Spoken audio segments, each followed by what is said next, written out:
আজকে আমরা ভারতবর্ষ জুড়ে,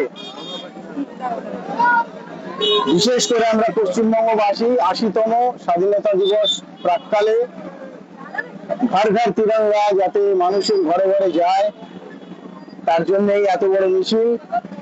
মানুষের মধ্যে সেই জাগরণ, মানুষের মধ্যে সেই চেতনা জাগানোর জন্য যে দেশ আগে তারপরে সব।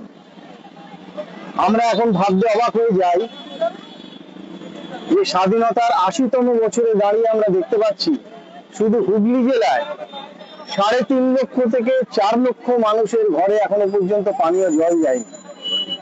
৮০তম বছর স্বাধীনতা দিবস পালন করতে চলেছি আমরা, অথচ এখনো পর্যন্ত পশ্চিমবঙ্গে আমাদের মিড ডে মিল প্রায় ৮০% শিশুকে খাওয়াতে হচ্ছে পুষ্টির জন্য। আজকে পশ্চিমবঙ্গ যে জায়গায় আমরা নিয়ে এসেছি এতদিন ধরে, তার জন্য যারা দায়ী প্রথম থেকে সেই বামপন্থীরা। এক সময় তাদের নেতা জ্যোতি বসু চুপ করেছিলেন যখন পাকিস্তান আর ভারত ভাগ হওয়ার সময় ১৬ই আগস্ট ১৯৪৬ আমাদের এই ব্ল্যাক ডে যেটাকে আমরা বলি, সেই দিনকে অ্যাকশন ডে ডিক্লেয়ার করেছিল তৎকালীন প্রধানমন্ত্রী। এবং সে তার নিজের লোভের জন্য যে হিন্দু এবং মুসলিম জনজাতি একসঙ্গে যুদ্ধ করেছিল স্বাধীনতার, তাদেরকে দ্বিধা বিভক্ত করে দিল ভারতবর্ষে। এবং সেই মুসলিম জনগণ তাদের পেছনে দৌড়তে দৌড়তে তাদের যে আজকে হাল হয়েছে পাকিস্তানে, আজকে তারা বুঝতে পারছে যে তাদের এই দেশ ভাগ হওয়ার ফলে কতখানি ক্ষতির সম্মুখীন তারা হতে হয়েছে। সমস্ত কিছু ছেড়ে চলে গিয়ে অনেক হিন্দু তারাও ক্ষতির সম্মুখীন হয়েছে। কিন্তু এই ১৯৪৬ সালের ১৬ই আগস্ট যে ব্ল্যাক ডে আমরা বলি, সেটাকে আজকে সমস্ত মানুষকে স্মরণ করতে হবে। তার কারণ হচ্ছে সেই দিনকে সাংঘাতিক ভাবে অত্যাচার নেমে এসেছিল হিন্দুদের উপর। নরসংহার হয়েছিল, প্রায় ১০,০০০ হিন্দুকে মারা হয়েছিল, কোপানো হয়েছিল, তাদের হাত পা কেটে দোকানে ঝুলিয়ে দেওয়া হয়েছিল। কিন্তু সেই অ্যাকশনেরও একটা রিয়াকশন হয়েছিল।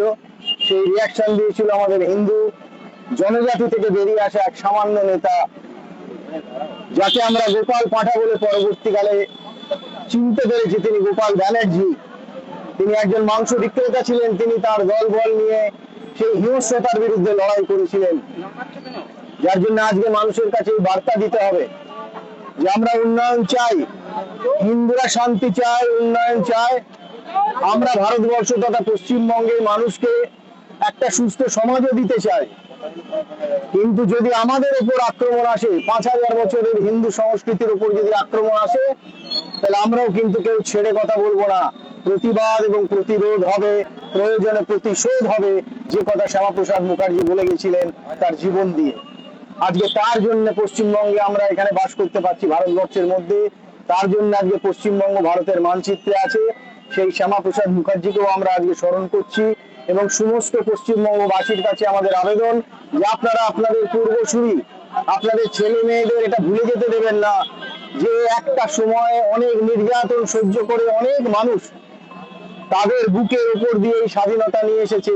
যে স্বাধীনতা আজকে আমরা ভোগ করছি, সেই ভোগ করার আগে তাদের কথা যেন আমরা স্মরণ করি, তাদের পথ অনুসরণ করে আমরা আমাদের নিজেদের শক্তি যেন বাড়াই। শক্তি সঞ্চয় আসল জিনিস। বিরোধী থেকে আরম্ভ করে যারা শত্রু, তারা সবসময় আমাদের ধ্বংসের কথা চিন্তা করে, কিন্তু আজ পর্যন্ত সনাতনকে ৫,০০০ বছর পরেও কেউ ধ্বংস করতে পারিনি। একটাই কারণ যে আমরা সবাইকে নিয়ে চলতে পারি, সবাইকে সঙ্গে নিয়ে চলতে পারি।